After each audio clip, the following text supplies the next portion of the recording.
కేసీఆర్ చేత 17 మంది ఎంపీలు ఉన్నారు. కేసీఆర్ దయాదక్షిణ మోడీ ప్రభుత్వం నడుస్తుంది పాపం.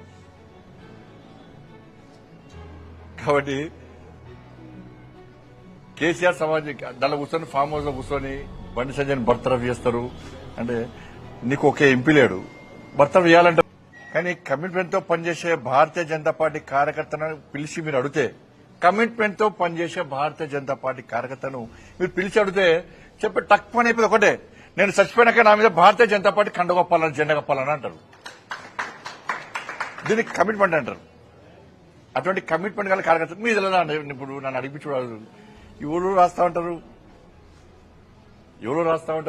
ఏదో చేస్తా ఉంటారు. కాబట్టి దాని మీద పట్టించుకోవాల్సిన అవసరం లేదు, పట్టించుకోవడం కూడా ఇటీవల పరిణామాల్లో మిమ్మల్ని మంత్రివర్గం బర్తరఫ్ చేస్తున్నట్టు స్పెక్యులేషన్స్ ప్రచారం. కరెక్టే.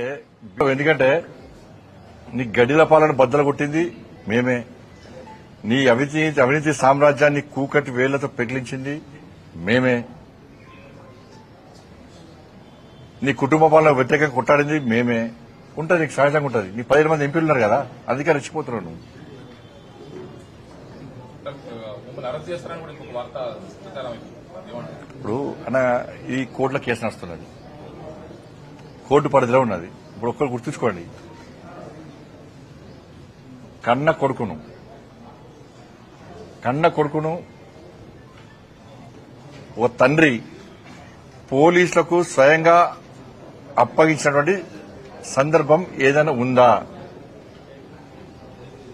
వాళ్ళ కన్న కొడుకును నేను తీసుకుపోయి విచారణకు సహకరించాలని చెప్పి నాకు సమాచారం వచ్చిన వెంటనే నా కొడుకును అప్పచెప్పిన. అరెస్ట్ చేయాలంటాడు. ఇలా కేసీఆర్ కొడుకు ఫేక్ మీడియా ఫ్యాక్టరీ నడుపుతున్నాడు. ఏం జరుగుతుంది, ఏం జరగాలి, ఏం జరిపించాలనేది ఆ కుట్రలన్నీ ఆయన చేస్తున్నాడు. కాబట్టి ఆయన నడితే సమాధానం చెప్తాడు. థ్యాంక్ యూ, ధన్యవాదాలు.